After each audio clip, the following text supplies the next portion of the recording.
ஸ்ரத்தை என்றால் நம்பிக்கை என்று பெயர், விஸ்வாசம் என்று அர்த்தம்.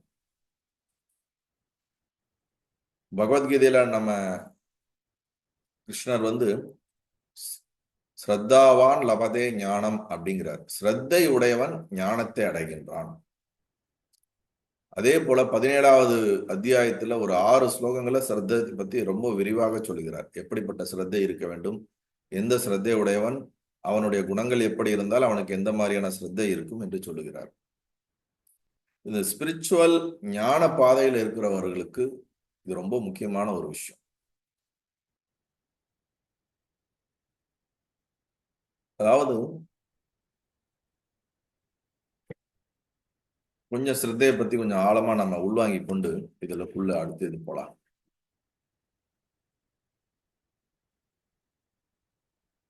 எந்த ஒரு ஞானத்தை நாம் ஸ்ரத்தைக்கான லட்சணம் சொல்றேன், புரிஞ்சுக்கோங்க. எந்த ஒரு ஞானத்தை நாம் அடைய வேண்டும் என்றாலும் அந்த ஞானத்தை அடைவதற்கு முன்பு நமக்கு இருக்கக்கூடிய ஒரு கருவியாக கரணமாக இருப்பது ஸ்ரத்தை தான். ஸ்ரத்தை இல்லாமல் நம்மால் எந்த ஒரு ஞானத்தையும் அடைய முடியாது. அது லௌகீக ஞானமாகவும் விவகார ஞானமாக இருக்கட்டும் அல்லது ஆத்ம ஞானமாக இருக்கட்டும். அதுக்குதான் ரொம்ப அழகா சொல்லுவாங்க, முக்கிய காரணம் அமுக்கிய காரணம் அப்படின்னு பிரிப்பாங்க. முக்கிய காரணம் என்றால் சாஸ்திரத்திலே நமக்கு சொல்லப்பட்டிருக்கக்கூடிய ஆத்ம ஞானத்தை சார்ந்து நமக்கு வரக்கூடிய ஸ்ரத்தை, அது முக்கியமானது. அதுதான் இருக்கிறதுலே சாஸ்வதம், அதை சார்ந்து நமக்கு வரக்கூடிய ஸ்ரத்தை. அமுக்கிய காரணம் என்றால் அது இல்லாமல் மற்ற இருக்கக்கூடிய அனைத்தின் மீது வரக்கூடிய ஒரு ஸ்ரத்தை. இப்ப ஒரு ஞானத்தை அடைய வேண்டும் என்றால் அந்த ஞானத்துக்கு முன்பு அதே ஞானத்தை நாம் ஞானமாக கருதி கொண்டு செயல்படுவது, அதை ஏற்றுக்கொள்வது, அதைத்தான் ஸ்ரத்தை என்று நாம் சொல்லுகின்றோம். உங்களுக்கு உதாரணத்துல இருந்து சொல்லணும்னா, இப்ப இந்த கண் இருக்கிறது. நான் முன்னாடி இப்ப உங்க முன்னாடி என்னுடைய இமேஜ் உங்களுக்கு தெரிகிறது. இப்ப இங்க முன்னாடி உங்களுக்கு தெரியக்கூடிய இந்த இமேஜ் இந்த அறிவு உங்களுக்கு இந்த ஒரு எண்ணம் உள்ள போகுது. உள்ள போய் இதுதான் அப்படிங்கறத நீங்க ஏற்றுக்கொள்கிறீர்கள். ஏனென்றால் நீங்க கண்ணின் மீது ஸ்ரத்தை வைத்திருக்கிறீர்கள். நான் சொல்வது உங்களுக்கு கேட்கிறது என்றால் உங்கள் காதின் மீது நீங்கள் ஸ்ரத்தை வைத்திருக்கிறீர்கள். நீங்கள் அது சொல்லவில்லை என்றாலும் நீங்கள் உங்களை அறியாமல் நீங்கள் அதன் மீது ஒரு நம்பிக்கையும் ஒரு ஸ்ரத்தையும் வைத்திருக்கிறனால்தான் அது சரியான தகவலை எனக்கு எடுத்துக்கொண்டு வந்து சேர்க்கின்றது. தொடர்ந்து அது என்னுடைய அனுபவத்திலே சரியான தகவலை எடுத்துக்கொண்டு வந்து சேர்ப்பதினால் அது கொடுக்கிறது அனைத்தும் சரியாகத்தான் இருக்கும் என்று அதன் மீது எனக்கு ஒரு ஸ்ரத்தை இருக்கின்றது. உங்க முன்னாடி உட்கார்ந்து இருக்கக்கூடிய ஒரு நபர், இவரை நாம் தொடர்ந்து பார்த்திருக்கிறோம், இவர் தான் அப்படின்னு இந்த கண்ணு கொடுக்குற டேட்டாவை வச்சு நாம் இதை முடிவு பண்ணிடுறோம். அப்ப இந்த ஞானம் வந்துருச்சு. இப்போ உதாரணத்துக்கு காணல் நீர் பாக்குறீங்க. காணல் நீர்னா என்னது? நம்ம வெயில் காலத்துல நம்மளுடைய ரோட் மேல இருக்கக்கூடிய ஒரு நீர் போன்ற ஒரு தோற்றம். இப்ப நம்ம அதை பார்த்தோம்னா கண் என்ன பண்ணுது? அதே தகவலை தான் எடுத்து நமக்கு அனுப்புது. எண்ணம் அங்கே நீர் இருக்கின்றது அப்படின்னு. அப்ப நம்ம அந்த கண்ணை நம்ம ஸ்ரத்தையா நம்ம என்ன பண்றோம்? ஆமா, ரைட்டு, அது நீர் தான் அப்படிங்கிறோம். ஆனா பக்கத்துல போகும்போது அங்க நீர் இல்லை. தூரத்துல இருந்து பார்க்கும்போது காணல் நீர் தெரிகிறது, பக்கத்திலே செல்லும் போது காணல் நீர் தெரியவில்லை. ஆனா கண் எனக்கு அந்த நீரை காட்டியது. இப்பொழுது அந்த நீர் அங்கு இல்லை.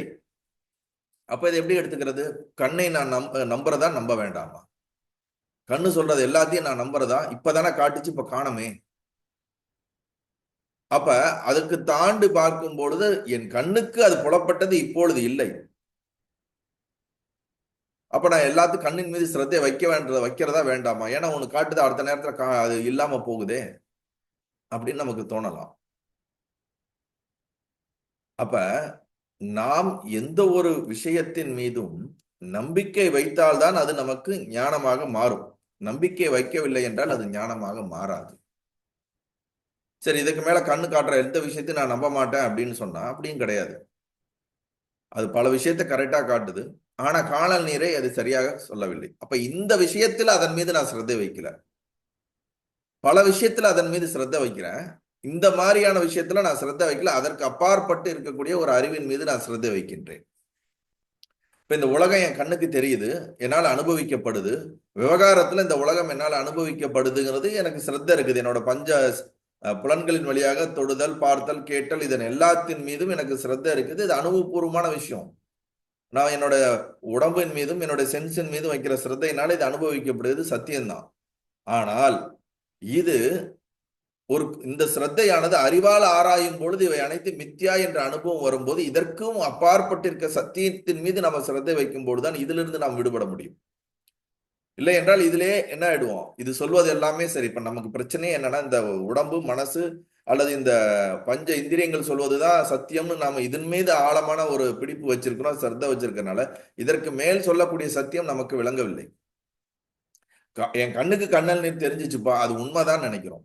ஆனா அது இப்ப தெரியலையேன்னா அதெல்லாம் கிடையாது. நான் என் கண்ணுக்கு சிரத்தை வச்சுட்டு அது சொல்றது கரெக்ட் தான் அப்படிங்கிறது போல என்னால இந்த உலகம் அனுபவிக்கப்படுது, என்னால் பார்க்கப்படுது, அப்ப இது சரிதான் அப்படின்னு நம்ம நினைக்கிறோம். ஆனா இதற்கு அப்பாற்பட்டு மேலே இருக்கக்கூடிய ஆழ சத்தியத்தை நாம் ஆராயும் பொழுது அந்த சத்தியத்தின் மீது இந்த கண்ணுக்கு வைத்த சிரத்தையோட இன்னும் ஆழமான சிரத்தை, அதுதான் முக்கிய காரணம்னு சொல்ற மாதிரி இந்த சாஸ்திரத்தின் மீது நாம் சிரத்தை வைக்கும் பொழுது அது சொல்லக்கூடிய வார்த்தையிலிருந்து பார்க்கும் பொழுது இவை அனைத்தும் வேறு விதமான ஒரு ஞானத்தை நமக்கு கொடுக்கின்றன.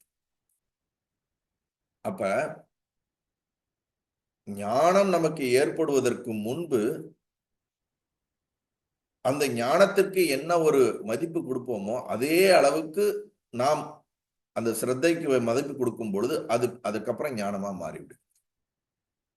இப்போ ஒரு குரு உங்களுக்கு உபதேசிக்கிறார், நீங்க உடல் அல்ல, மனம் அல்ல, நீங்கள் ஆன்மா அப்படின்னு. இப்ப ஆன்மா அப்படிங்கிறது சத்தியம், அதுதான் சாஸ்திரம் சொல்லக்கூடிய உச்சபட்ச சத்தியம், அது அறிவு ஞானம். ஆனா அது எனக்கு விளங்கல, ஆனா அது உண்மையாகத்தான் இருக்கும், அது சத்தியமாகத்தான் இருக்கும் என்று நான் ஒரு நம்பிக்கையை வைக்கிறேன் என்பது எதன் மீது நம்பிக்கை வைக்கிறீர்கள்? அந்த வாக்கியம் சரியாக இருக்கும் என்று என்னுடைய நம்பிக்கை அந்த வாக்கியத்தில் சொல்லக்கூடிய அர்த்தத்திற்கு அது அது எனக்கு எக்ஸ்பீரியன்ஸ் ஆன மாதிரியே அதுக்கு நான் நம்பிக்கை கொடுத்து அதை நான் வந்து என்னப்படுகிறேன், ஏற்றுக்கொள்கிறேன். அது எக்ஸ்பீரியன்ஸ். இப்ப அது உங்களுக்கு ஞானமா மாறிடுச்சுன்னா சிரத்தை, அதுக்கப்புறம் சிரத்தையானது ஞானத்தோடு கரைஞ்சிரும். ஞானம் கிடைச்சதுக்கு அப்புறம் சிரத்தை ஞானமாக மாறிவிடுகிறது. அதற்கு முன்பு வரைக்கும் அது ஞானத்திற்கு உண்டான அதே இடத்துல அந்த அளவுக்கு நம்ம அதுக்கு ஒரு எஃபெக்டோட அதை நம்ம கேரி அவுட் பண்றோம், அந்த நம்பிக்கையை நம்ம கேரி அவுட் பண்றோம். அந்த நம்பிக்கை நமக்கு பலனாக அது ஞானமாக மாறியவுடன் அந்த நம்பிக்கையே ஞானத்தோடு கரைந்து விடுகிறது. அதனால சிரத்தை என்பது வந்து அது அறிவை கொடுக்கும் ஒரு கருவி போல, அது நமக்கு பிரமாணத்தை, நமக்கு அறிவை அது கொடுக்கின்றது. எந்த எந்த ஒரு ஒரு விஷயத்தின் மீதும் நீங்கள் சிரத்தை வைக்காமல் உங்களால் அறிவை அடைய முடியாது. இப்ப உதாரணத்துக்கு இப்ப ஏற்கனவே சொன்ன மாதிரி கண்ணு மேல உங்களுக்கு சிரத்தை இல்லை அப்படின்னா அது சொல்லக்கூடிய எந்த விஷயத்தையும் நம்ம அதை அக்னாலஜ் பண்ணி அதை எடுத்துக்க மாட்டோம், அதை கன்சிடரே பண்ண மாட்டோம். அப்ப நமக்கு அதனால அறிவே வராது. புரியுதுங்களா? இப்போ உங்க புத்தி மேல நீங்க சிரத்தை வச்சிருக்கீங்கனாலதான் அது சிந்திக்கிறது. உங்க மனதின் மீது நீங்க சிரத்தை வச்சிருக்கனாலதான் உங்க மனது சொல்றது எல்லாத்துக்கும் சரியா இருக்கும்னு நீங்க நம்புறீங்க. உங்க மனம் சொல்லக்கூடிய எண்ணங்கள், எண்ண ஓட்டங்கள், அது சொல்லக்கூடிய விஷயங்கள்லாம் சரியா இருக்குன்னு மனதின் மீது ஆழமான சிரத்தை வச்சிருக்கீங்க நீங்க. அதனாலதான் அது தப்பு தப்பா சொன்னா கூட அதை ஆமான்னு சொல்லி எடுத்துக்கிட்டு நம்ம டிப்ரெஷன்ல உட்கார்ந்து இருக்கிறோம். இந்திரியம் சொல்றதெல்லாம் எனக்கு பசிக்குது, எனக்கு இப்ப இந்த நாக்குக்கு ருசியா இருக்குது, இந்த பொருளை சாப்பிட்டாகணும் அப்படின்னு சொல்லுதுன்னா, ஆமா அது இந்திரியம் சொல்லுது. அப்ப அந்த ஒவ்வொரு இந்திரியத்தின் மீதும், மனதின் மீதும், புத்தியின் மீதும் நாம் தொடர்ந்து இந்த உடல் மீது வைத்திருக்கக்கூடிய சிரத்தையினால் இந்த உலகம் சத்தியம் என்ற ஒரு உணர்வு நமக்கு எப்பொழுதும் இருந்து கொண்டே இருக்கின்றது. அதனாலதான் அமுக்கிய காரணத்தின் மீது வரக்கூடிய சிரத்தை இதெல்லாம். அதாவது மகா வாக்கியத்தின் மீது வராமல் மற்ற அனைத்தின் மீது வரக்கூடிய இந்த சிரத்தையில இதுல தவறு கிடையாது. இதிலிருந்து நாம் வளர வேண்டும், இதிலிருந்து உயர வேண்டும், சத்தியத்தின் மீது சிரத்தை வைக்க வேண்டும், அப்படிதான் இங்க சொல்லப்படுது. நல்லது.